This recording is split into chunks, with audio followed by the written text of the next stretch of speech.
If you can invite 5 people to dinner, 5 authors to dinner, dead or alive, who would it be? Oh my gosh. For one, I'ma say I'm gonna go like old school. I'm gonna say Wahida Clark. I'm gonna say Cash. Um, I be disappointed when a lot of people say they ain't never read Bonded by Blood or Thugs Cry by Cash. That really bothers me. Or Trust No Beat with Cash and Nene Capri. Like them is some goated books, but I'm not gonna get into that conversation. But I would invite Wahida Clark. I would invite Cash, like I said, Cash. I would invite Zane. I want to talk to Zane. Oh, you made this hard. There's only 5. You got 2 more people. I'm gonna say Sister Soldier, Okay. and I'm gonna say K1, Who was that? Kwan, or the One. one Kwan. Okay. I always call him K1. I'm the only one that probably call him that, but Kwan. That's a good one. I'm a But big it's fan of his. more. It's more. If I want to say, oh, if we talking like I'm like just saying, dead or alive. You pick whoever you want to come to this dinner. yeah, I would sit them down. I think for the older authors, it was hard for them because the grind. It's kind of like newer comedians, right? So old school comedians only had stand up. They didn't have social media. It wasn't social media. Whereas old school authors was the same. Like, it wasn't like it was a little bit more harder. Like in order to get through to them, you had to send emails. You got newsletters. It was a different era. And a lot of old school authors might think like, well, I mean, it's obvious they feel like it's easier for us. It is easy for us. I admit that it's easier for us because we have social media, we have more exposure, more tools for exposure. So I think but I love to give flowers, and it's a long list of old school authors that I go back to this day, to remind me why I fell in love with even reading. And I had to start, but my first book I ever read was like a Harry Potter book. Yeah, I'm 34, so that was like I was going to say. I'm not basking in the age. I'm basking at Harry Potter. Yeah, all the Harry Potter books.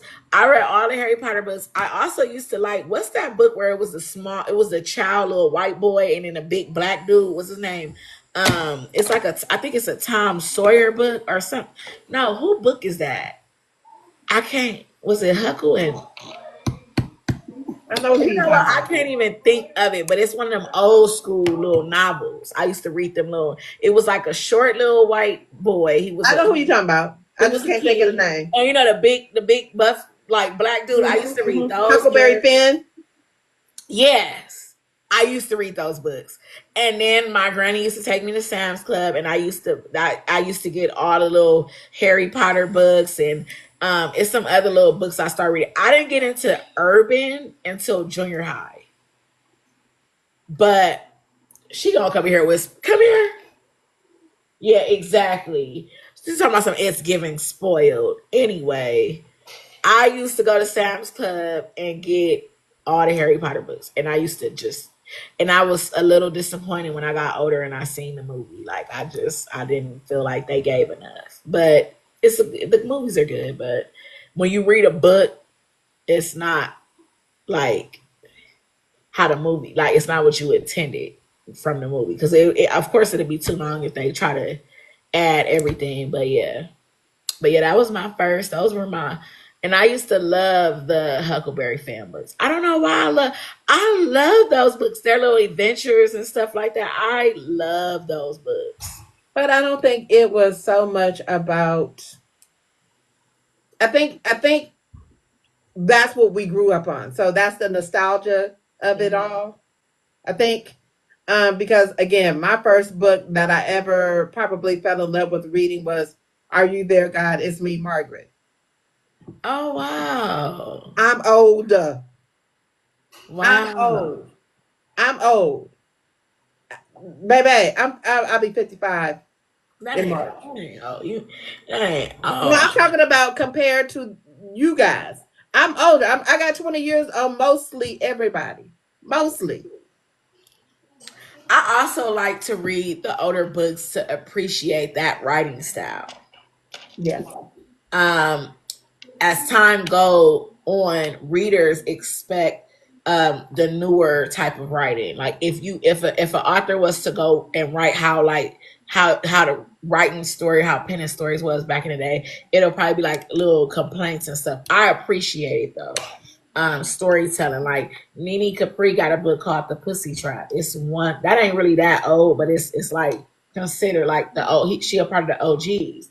Um, it's The Pussy Trap 1 through 4, 1 through 5, and it had the internet shook up.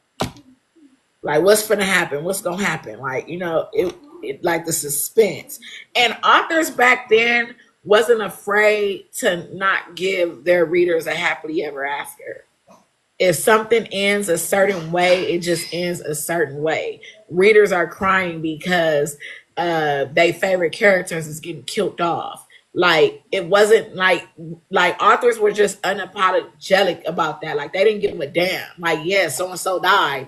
It's the realness. It's the reality of the whole their situation. Like what did you expect them to shuffle off into the sunset? Like now authors are afraid to not have that. Like authors are afraid to like let a character die or like let something like something that a reader wouldn't expect happen in their books basically like.